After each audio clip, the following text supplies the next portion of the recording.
Oops, teka lang, huwag kang mag-scroll down. Panoodin mo muna tong ano ko. Walang kwentang get ready with me. Oh, di ba? Naglalagay din ako niyan, akala nyo ha. Girl din ako, no. Pero yung concealer na yan, naglalagay lang ako pag madami pang time. Eh, habang nagbibisi husband, madami pa akong time. So, maglalagay ako ng concealer. Sa mga hindi nakakaalam, yung concealer daw, yan daw yung mga para mag-lighten yung mga dark areas natin ng mga girls. Parang sa mga ilalim ng mata, ganun. Pero sa akin, sa buong mukha ko siya nilalagay kasi itong concealer for me is para matakpan yung mga freckles ko. Pag nilagay ko lang siya sa mga parts na katulad ng cheeks o kaya sa forehead and sa nose, feeling ko hindi siya pantay kaya lahat na lang nilalagyan ko. O diba? May pagbabago ba? Siyempre meron. Hindi nyo lang masyadong mapansin kasi nasa camera. Pero sa personal, meron yan. O, ang dami kong nailagay sa aking hand. So, ilalagay ko na lang yan sa aking neck. O, diba? Tapos, syempre, after ng concealer, maglalagay din ako ng eyebrows. Kasi, syempre, sa mga hindi binayayaan ng magandang kilay like me, super importante siya. Kasi kalahati lang yung kilay ko, kaya dapat lagyan siya ng dun sa dulo o diba humaba.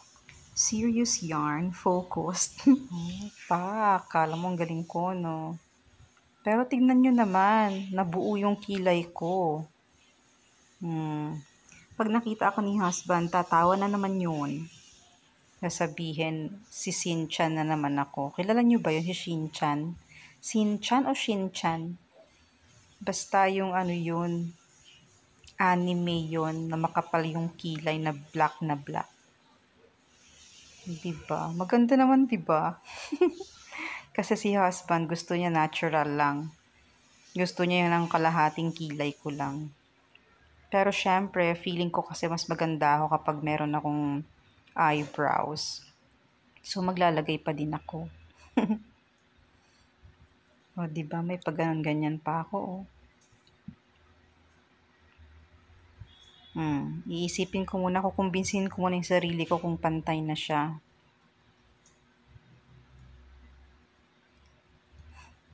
Oh, diba? Ang hirap kaya magkilay. Buti yung iba, basic lang sa kanila, no?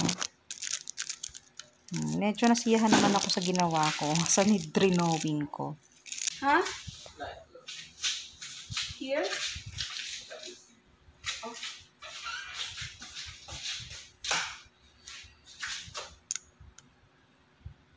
Tapos, syempre, ang pang-last, ang aking favorite na lip tint. So, isa dyan lang ako naglalagay sa lower lip. Tapos, ikakalat ko na lang siya with my magic forefinger. O, diba? Labis na nasaktan. Oh, teka. Parang hindi pa ako kumbinsido sa ginawa ko, ah.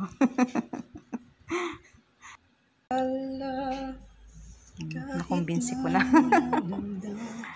Okay, so tayo mag-aayos ng buhok.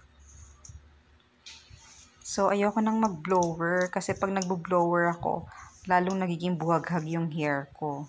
Kaya ayoko nang magpa-blower pa. Pero siguro kapag pag matutulog na, 'di ba? Pero kapag ganyan naaalis naman kami tapos mahahangin na naman yung hair ko sa motor, okay na yan, hindi na ako magpo-blower. Okay, and dahil ayoko nang may binibit-bit sa papuntang basement, sa parking. So, maglalagay na ako ng mga dapat kong ilagay. The mask and of course, the helmet kasi magmamotor lang kami. Okay, ilak na ang mga dapat. Oh, ang cellphone ko ay natumba. Nakakalur ka. Okay. Okay.